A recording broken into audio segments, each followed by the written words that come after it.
बीजबाइला की श्रीराम कथा में राम विवाह प्रसंग का हुआ भावपूर्ण वर्णन। बीजबाइला में दिव्या ज्योति जागृति संस्थान की ओर से आयोजित 7 दिवसीय श्रीराम कथा के चतुर्थ दिवस में श्री आशुतोष जी महाराज की शिष्या साध्वी सौम्य भाटी ने राम विवाह प्रसंग का भावपूर्ण वाचन किया।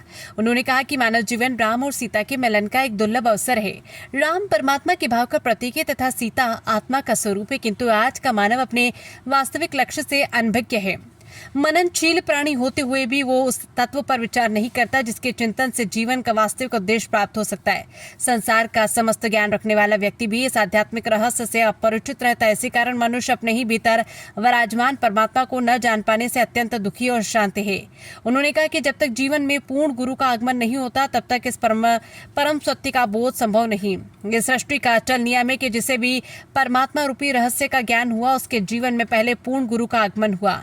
गुरु की महिमा का वर्णन करते हुए साध्वी ने कहा कि गुरु शब्द 2 अक्षरों गु और रू से मिलकर बना है। गु का अर्थ है अंधकार तथा रू का अर्थ है प्रकाश। जो गुरु मनुष्य के अंतःकरण में व्याप्त ज्ञान और ईश्वर संबंधी संचयों का नाश कर आत्मज्ञान का प्रकाश फैलाते हैं, वही पूर्ण एवं ब्रह्मनिष्ठ गुरु कहलाते हैं। आज ऐसे गुरु का सानिध्य न मिलने के कारण ही मानव का अंतःकरण ज्ञान के अंधकार से घिरा हुआ है।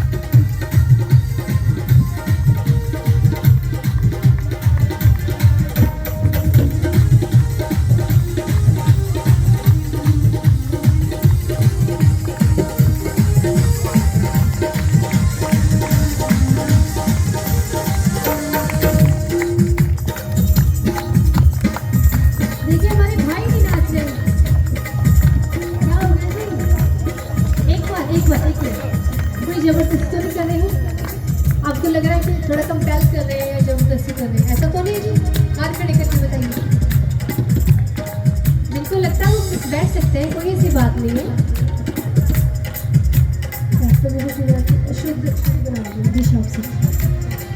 उन्होंने कहा कि जिस प्रकार बाहरी अंधकार में मनुष्य मार्ग से भटक जाता है, उसी प्रकार आज परिवार, समाज, देश और राष्ट्र की स्थिति भी दिशाहीन होती जा रही है।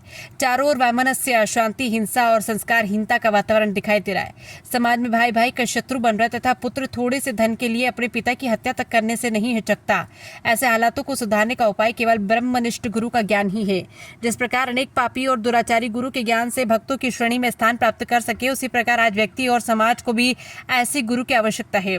ब्रह्म ज्ञान के माध्यम से समाज में शांति स्थापित हो सकती है और यही शांति देश एवं विश्व में भी सकारात्मक परिवर्तन तथा एक नई क्रांति का आधार बन सकती है।